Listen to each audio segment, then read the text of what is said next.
É um prazer a gente falar, né, sobre a nossa atual atribuição, nossa atual função, que tem como sempre, né, tudo a ver com o nosso sistema profissional.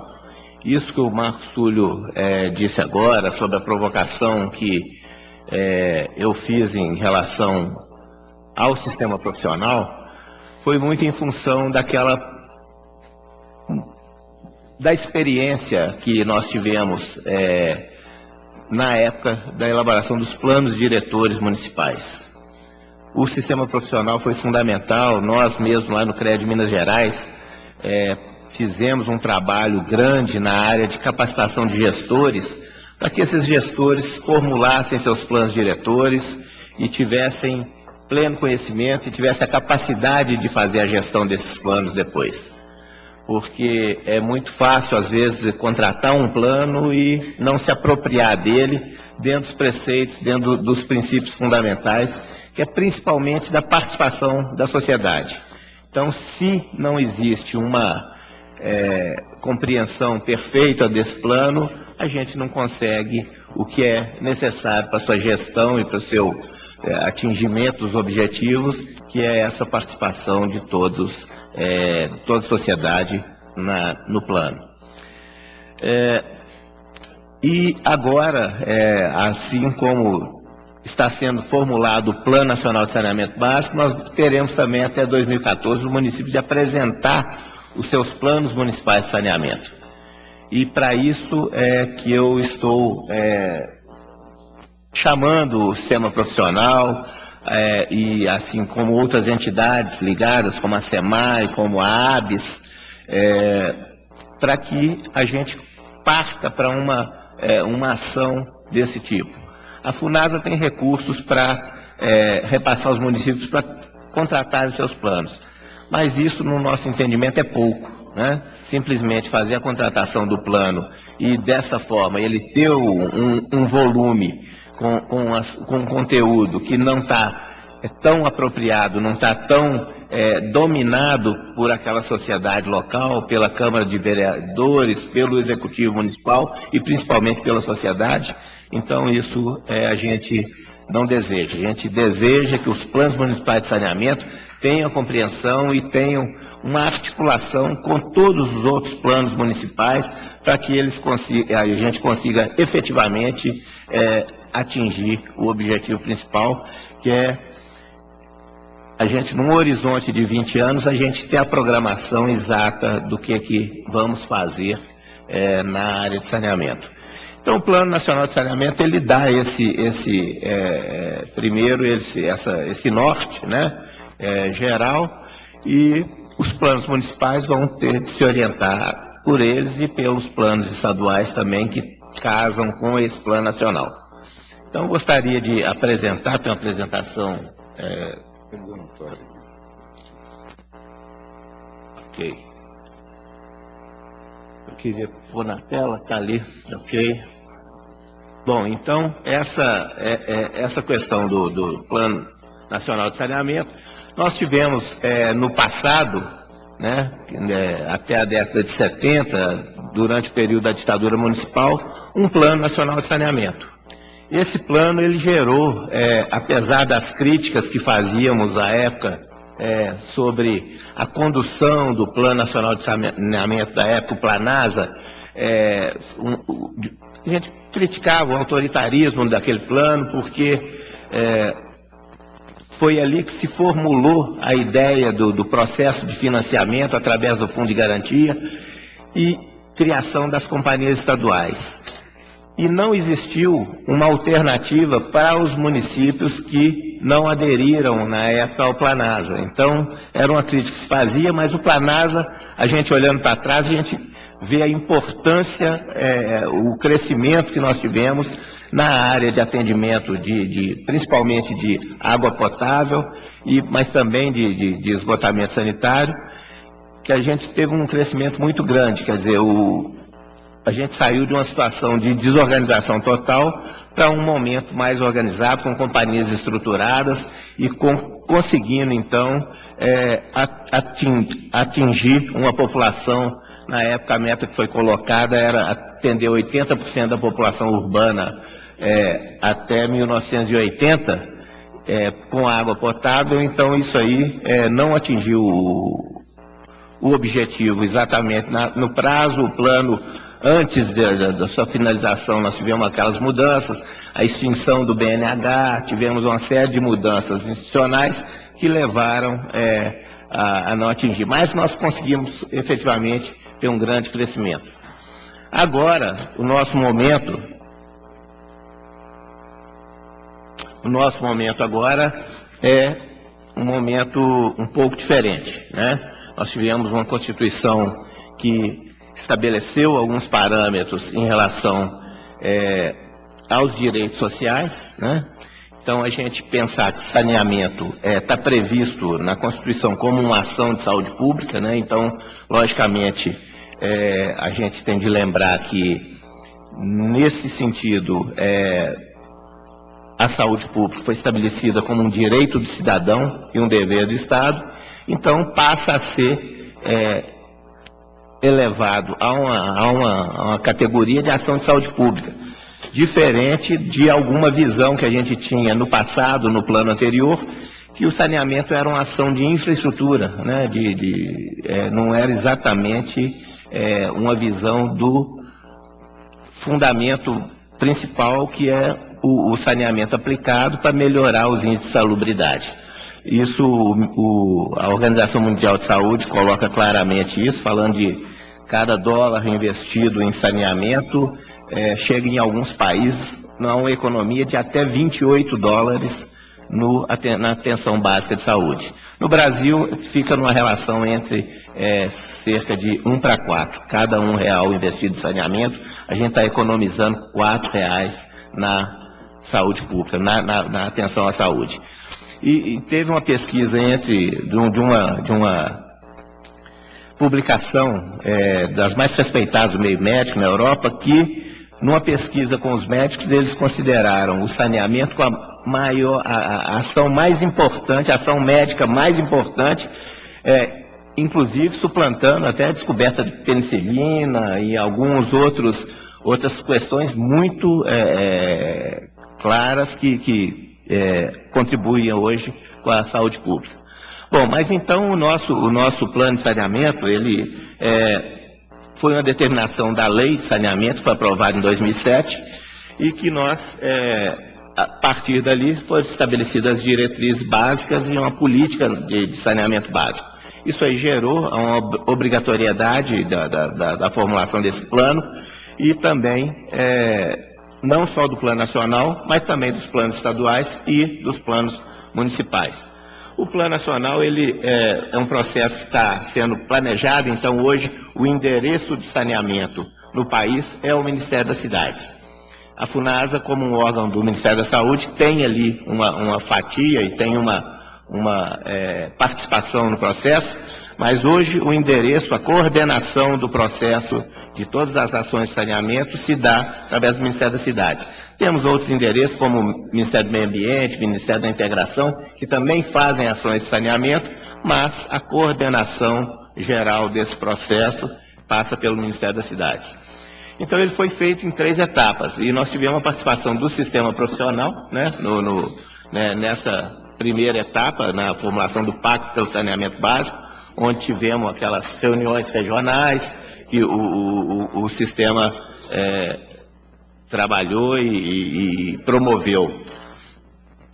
Depois, numa segunda etapa, que foi a elaboração do Panorama de Saneamento Básico do Brasil, que foram colocadas as diversas informações, compiladas as diversas informações sobre saneamento. Então, foi contratado um grupo de universidades, que foi a Universidade Federal de Minas Gerais, a Universidade Federal da Bahia e a Universidade Federal do Rio de Janeiro, que produziram já um trabalho que coloca todas as diretrizes, como que foi feito, como deve seguir o processo. E essa versão preliminar, que passou por algumas audiências públicas também, ela vai ser colocada em consulta pública para a sociedade. Então, isso aí, nós vamos ter a oportunidade novamente de conhecer a versão e opinar para que a gente tenha em todas as etapas efetivamente a participação. E a participação do nosso sistema profissional, ela é fundamental. Primeiro porque reúne os profissionais que são majoritários nesse segmento de saneamento. E depois que a capilaridade, a presença do nosso sistema profissional e a nossa representatividade junto à sociedade também pode contribuir muito com a mobilização e com a participação das pessoas na apreciação do plano. Então ele vai ser apreciado também pelo CONAMA, o Conselho Nacional de Recursos Hídricos, das cidades, etc. Bom, os princípios fundamentais do plano são esses 7 princípios. Primeiro, a questão da universalização. A universalização o entendimento, a proposta é que o plano, num horizonte de 20 anos, então até 2030, nós tenhamos o atendimento universal do saneamento no Brasil. Para isso estão previstos aí uma série de recursos, cerca de 420 bilhões foi a estimativa de recursos necessários para que a gente atinja essa situação da universalização. Questão da equidade em 2 sentidos. Primeiro, tratar todos os iguais de maneira igual. E da mesma forma, tratar os desiguais de maneira diferente.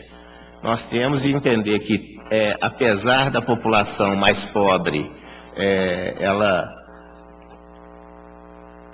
não ter recursos para pagar, às vezes, as tarifas do serviço de saneamento, ela tem um direito igual ao cidadão que tem posses e que pode pagar por aquele serviço. Então, esse processo ele tem essa previsão, a equidade horizontal para os iguais e a questão da equidade vertical para que a gente tenha toda a população, 100% das pessoas, com acesso ao serviço de saneamento. Questão da integralidade, né? A gente, nos quatro eixos, 4 segmentos que compõem o saneamento básico, que foi entendido assim na lei, como o abastecimento da água potável, a coleta e o tratamento de esgoto sanitário, a drenagem urbana e o manejo e destinação dos resíduos sólidos. Então, se você não tiver esses 4 componentes funcionando de maneira conjunta, simultânea, você não tem um atendimento integral à saúde. Então, esse conceito da integralidade, o saneamento ele vai ser completo no momento que a gente tiver todas as questões funcionando simultaneamente. A intersetorialidade, nós temos, como eu falei agora mesmo, os diversos endereços, porque o saneamento ele tem a ver com a questão dos recursos hídricos, tem a ver com a questão da saúde, com a infraestrutura das cidades, então ele tem diversos aspectos que têm que ser abordados e que são tratados em setores e órgãos e segmentos diferentes. Então a intersetorialidade também é um eixo básico, um princípio fundamental para poder ser abordado e tratado para que a gente tenha todas essas questões, igual na hora de formular o plano. O plano de saneamento ele tem que estar na cidade, o plano municipal ele tem que estar de acordo com o plano diretor, que tem que estar de acordo com o plano de habitação, com o plano de gestão de resíduos. Então, todos esses planos têm de estar, todos esses setores, segmentos têm de estar efetivamente integrados. A questão da sustentabilidade do serviço é um outro princípio que precisa de ser observado e tratado, porque não existe como financiar o serviço de saneamento sem uma participação financeira do cidadão no serviço. São serviços normalmente caros e que precisam de ser estabelecidos e ser bancados através de tarifas, e isso é um dos aspectos da questão da sustentabilidade. Tem ainda a questão da sustentabilidade ambiental, né, que deva ser também observada, mas principalmente a sustentabilidade econômica do serviço, ele tem que ser tratado. E na hora que você pensa na questão da equidade, você tem de ter, inclusive, tarifa para subsidiar, ter subsídio cruzado. O município que é superavitário, bancar o município que não consegue ter sustentação financeira, o cidadão pobre que precisa do serviço e não pode pagar por ele. Então, todos esses cruzamentos também têm de ser observados. A questão da participação e do controle social é uma questão que hoje permeia todas as políticas públicas, né? O Estatuto das Cidades coloca isso de forma clara, e toda a própria Constituição e todas as nossas leis, elas prevêem a participação e a democratização da informação e o controle social sobre todas as políticas públicas. E a questão da matriz tecnológica, que precisamos de trabalhar a tecnologia, principalmente nos aspectos no que diz respeito à sustentabilidade, à questão ambiental, que são questões que a gente fala em tecnologia, às vezes as pessoas ficam pensando em automatização do serviço e alguns aprimoramentos, né, no trabalho e nos sistemas, e aumentando a complexidade dos sistemas. Na realidade, a matriz tecnológica, ela tem de pensar na interação do serviço de saneamento com o restante, com a cidade, com o meio ambiente. Então, essa é a preocupação maior que está contida hoje dentro do plano. Bem, para a gente verificar aí qual que é a nossa situação, primeira questão que a gente tem de dizer quando fala em cobertura de saneamento é que o déficit de saneamento hoje no país está ligado à questão econômica, à renda, diretamente ligado à renda. A população mais pobre é quem tem maior carência de saneamento. E aí pode ser observado que, se a gente observa o mapa da pobreza no país, nós temos os bolsões de pobreza nas regiões metropolitanas e principalmente na área rural do país. Então, você vai ver que a cobertura na área rural e dentro das regiões metropolitanas, nas favelas, nas vilas, nos aglomerados, ela ainda é uma situação que tem que ser olhada com muito cuidado. Nós temos aí essa situação do abastecimento d'água em relação ao número de domicílios do país. Nós temos na área urbana 93% dos domicílios ligados a uma rede de distribuição, mas na área rural você vê que só 32% estão ligados a uma rede.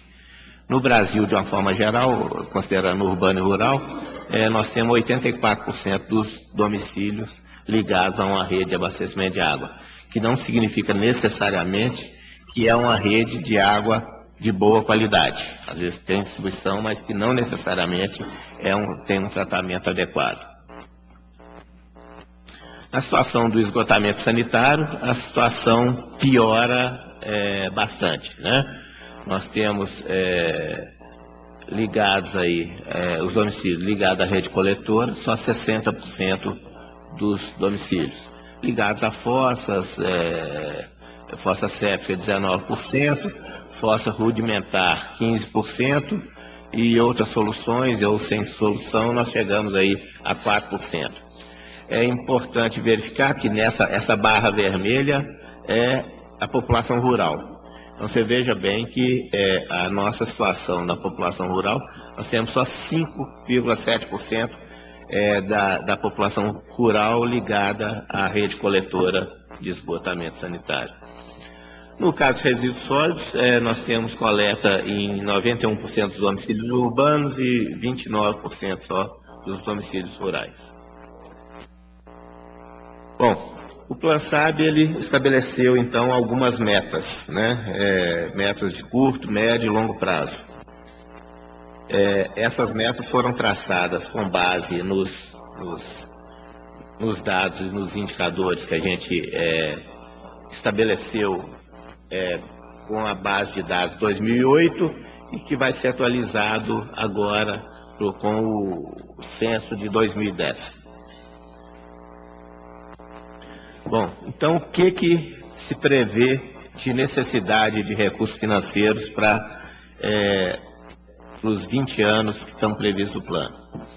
São um total estimado em 420 bilhões, né? Isso foi trabalhado, esse número foi construído a partir do déficit de saneamento e desses estudos que foram realizados no processo de elaboração do plano, sendo que o saneamento básico urbano e rural, 334 bilhões, e a questão da gestão do saneamento, 86 bilhões. Uma grande preocupação hoje é exatamente a gestão, porque nós temos muitos, mas são muitos municípios no país que não têm um departamento organizado na sua prefeitura, ou não tem quem cuide de forma organizada do saneamento naquele município. Então é uma preocupação. Então há que se ter um investimento na gestão, né? Nós precisamos de organizar, fazer as autarquias municipais, os departamentos municipais, precisamos de aprimorar a gestão em diversas companhias estaduais que têm hoje uma situação de déficit bem nítida, assim, passando por situações muito difíceis, e principalmente agora, que é um momento que estão vencendo as concessões que foram feitas há 20, 30 anos atrás, e a iniciativa privada está se colocando enquanto alternativa. Então nós temos hoje alguns conflitos do ponto de vista até conceitual, porque se você pensar em todas essas questões, quer dizer, como vai ser o subsídio do saneamento se esse serviço estiver privatizado?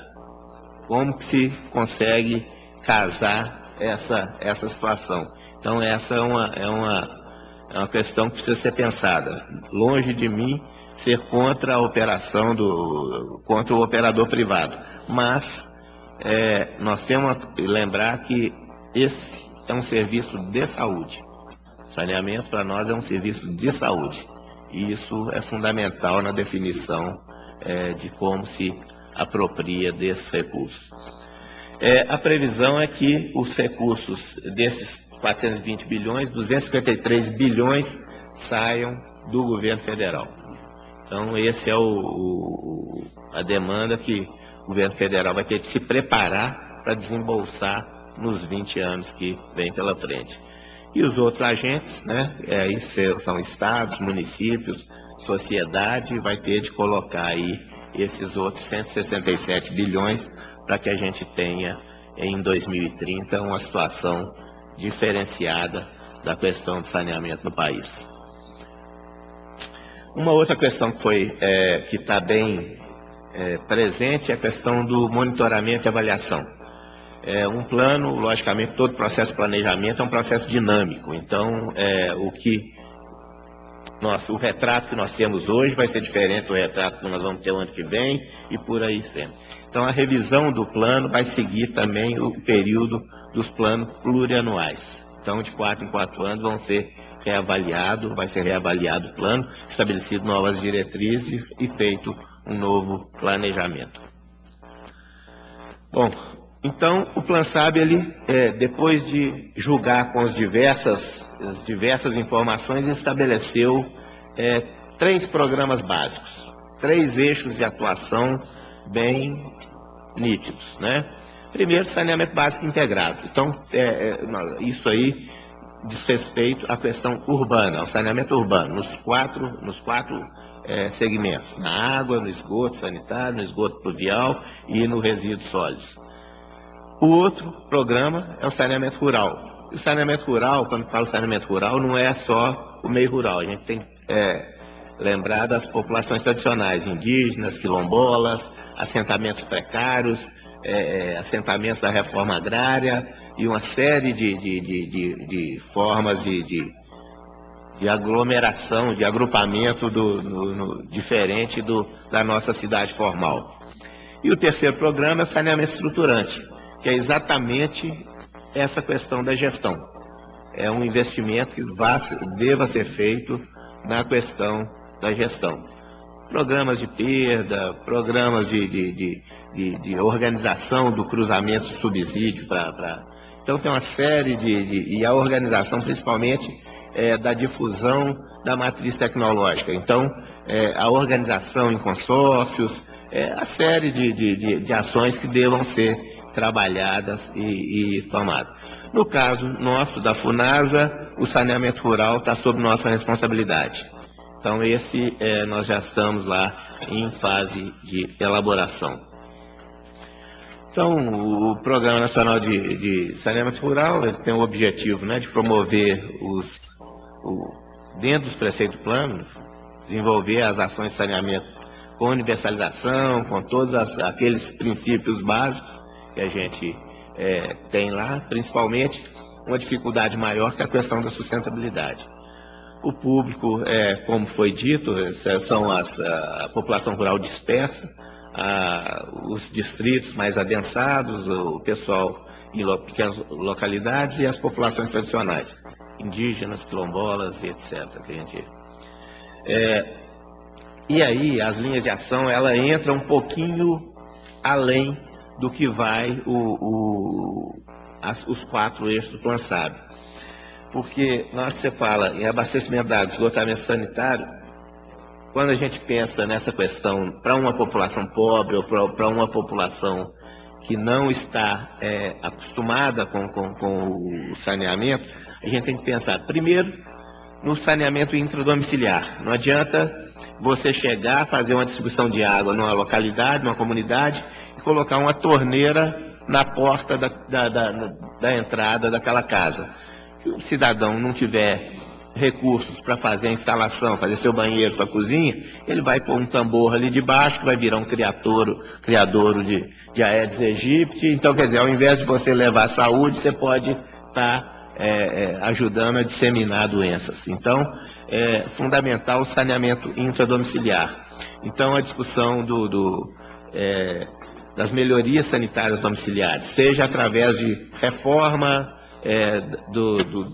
do domicílio, reforma da casa, de forma que ele tenha um banheiro adequado, ou mesmo daquele padrão que a FUNASA já faz, que ele já tem um projeto padrão num banheiro adequado para que o cidadão da área rural tenha também aquele conforto. E a questão da educação e mobilização social, que é uma outra coisa que agrega também em relação aos 4 eixos básicos do saneamento urbano. Porque, à medida que você está trazendo uma novidade, nós todos que nascemos em cidades, já tinha um banheiro dentro de casa, já tinha uma cozinha, água encanada, esgoto, é muito simples para a gente alguns conceitos, mas para quem não se utilizou ainda desses equipamentos, desse conforto, há de se casar um trabalho de educação sanitária. Porque a questão o esgoto lançado de forma inadequada no quintal, e a série a questão do saneamento intradomiciliar mesmo, e a educação para a saúde. Então esses são os 2 eixos que foram agregados no saneamento rural, que aí a gente vai conseguir atingir uma condição de salubridade melhor. Os eixos do programa são os mesmos eixos, né? Dimensão tecnológica, gestão, educação e mobilização social. Então é isso. Esses são o Plano Nacional de Saneamento, que a gente tem o desafio, eu acho que o sistema profissional tem um desafio grande de continuar participando efetivamente dele, e eu convido e conclamo para que a gente assine um convênio, assim como fizemos com o Ministério das Cidades, à época dos planos diretores, e possamos ajudar os municípios a construir seus planos municipais, né? A FUNASA tem recursos para isso, nós vamos destinar uma parte dos recursos aos convênios com as entidades, para que a gente possa promover a difusão do conceito do plano e a gente consiga os planos adequados e planos bem integrados, bem dominados por aquela sociedade. Então, muito obrigado.